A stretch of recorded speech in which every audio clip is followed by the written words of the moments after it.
Good morning, everyone. Thanks for joining me. This is April. Just wanted to share a little bit. It is 4th of July week, and there's a lot happening in travel. You may be seeing some of the stories about Yosemite. The waterfalls are incredible, but there are 4-hour backups of traffic to get into the valley and get into the park. So, what about some other parks that you might not have considered? I just did a quick lookup of the least visited national parks in the United States, and those include Voyageurs National Park in Minnesota. And let's just look up a few things about Voyageurs. It's in northern Minnesota. It looks like a beautiful place to go, and I'll be honest, I have not been there. So let's just do a quick lookup of Voyageurs National Park and share some tips. I know Minnesota well, so maybe this is a place to consider going. So let's see what we've got here. Let's see what information we can pull up here. And I will do a share screen quick. So let's do share screen. Okay, so you should be looking at Voyageurs National Park in Minnesota. This is from the Park Service website. They are saying that there is a entrance road to one of the trails.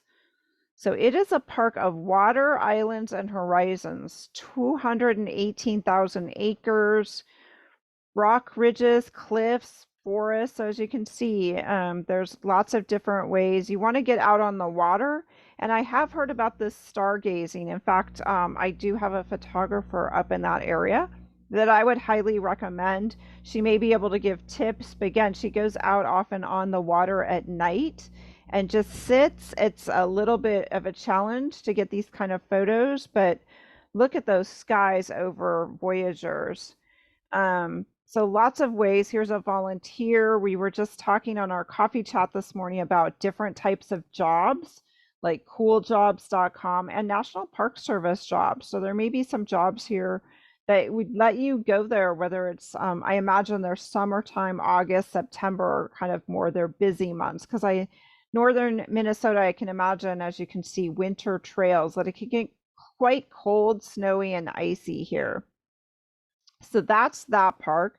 Let's see if I can find the next one on my list here. It is called Guadalupe. So let's do a stop share. Let me go look for Guadalupe Mountains National Park. Now, this is one that I'm not familiar with either. So I'm going to look around and see if there's someone that I can interview about this national park as well.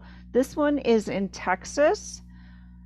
This time of year, I'm sure it would be pretty hot. So let's do, looks like they have an elevated wildfire risk. So again, it's important to go to these national parks sites so that you can check to see if there's certain alerts in place. These are where, some of the searching ahead of time might be good to see what's happening in this park. What are the trails like? What are things I need to know? Where, open up a map program and see what cities are near these places so you can stay just outside the park. Or is it worth it to stay inside the park? And if you're a camper or hiker, look, they've got a new National Park Service app. So that looks pretty interesting with maps and other probably alerts if there's things going on in the area.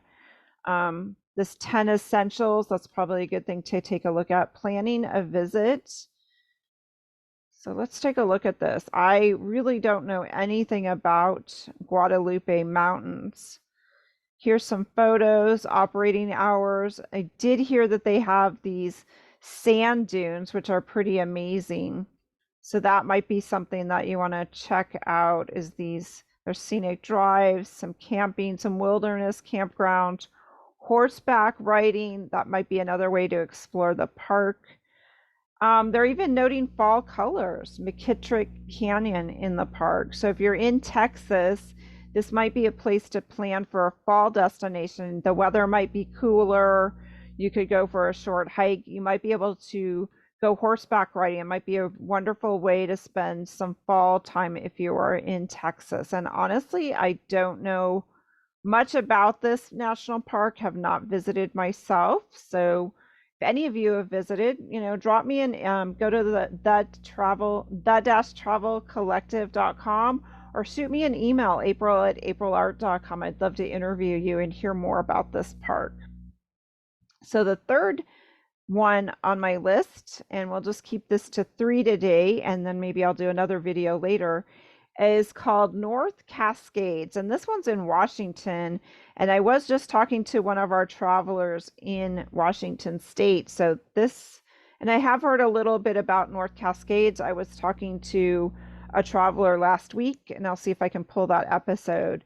They really enjoyed North Cascades National Park, and this is in Washington State. Let's do a quick screen share and show you a little bit about North Cascades. Again, this is one I'm not aware of, haven't visited. So they have a tab, learn about the park, plan your visit. They do have some alerts in effect. Let's see what those are. The peregrine nesting, so different areas they're protecting the birds. Post fire, so there's some fire activity, so they have closed some trails and camps.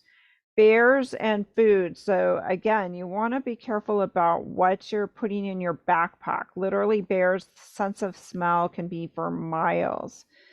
So here we go. It's less than 3 hours from Seattle. So you could tie this into maybe a trip to the Seattle area.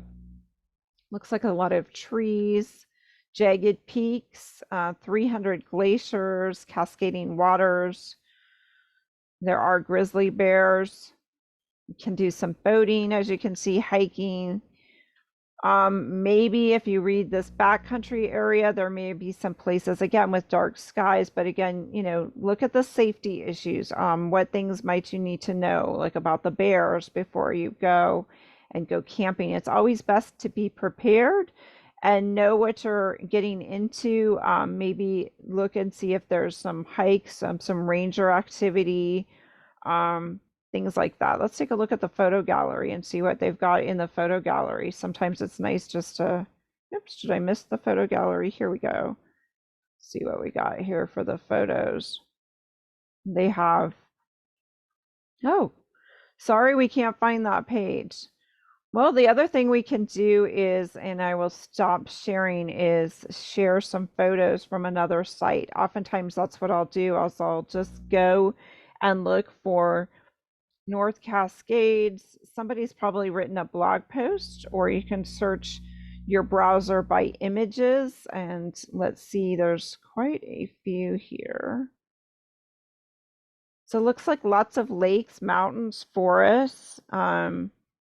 Might be some tips for visiting these places. So those are some 3 under-visited parks that you might want to check out. Voyageurs being in Minnesota and for summertime might be a great destination, a little bit off the beaten path.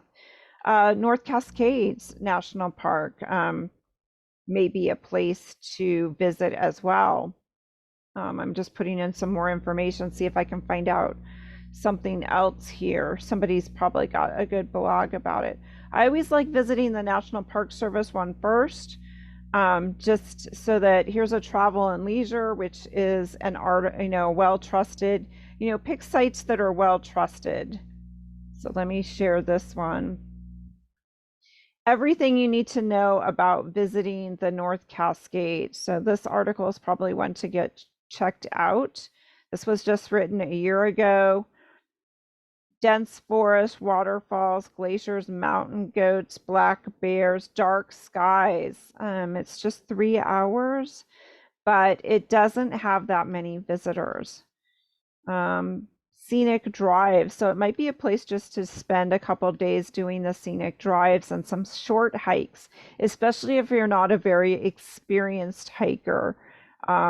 They have an old growth forest. They have some shorter trails. Do your research, alltrails.com, as we've been hearing from some of our hikers on the Travel Channel.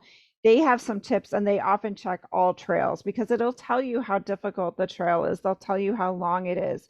So if you're just not a very experienced hiker, you might want to look at that and pick a trail that's more more hikers are going to be on, so that if you do run into trouble, there's others nearby. And often if you're hiking on a trail, you can strike up a conversation and often walk a bit with other hikers. I've heard that too. So that's what I've got for you for today. There'll be more videos all weekend, so check back to the-travelcollective.com and our YouTube channel as well. And hope to see you soon. Have a great weekend, everyone.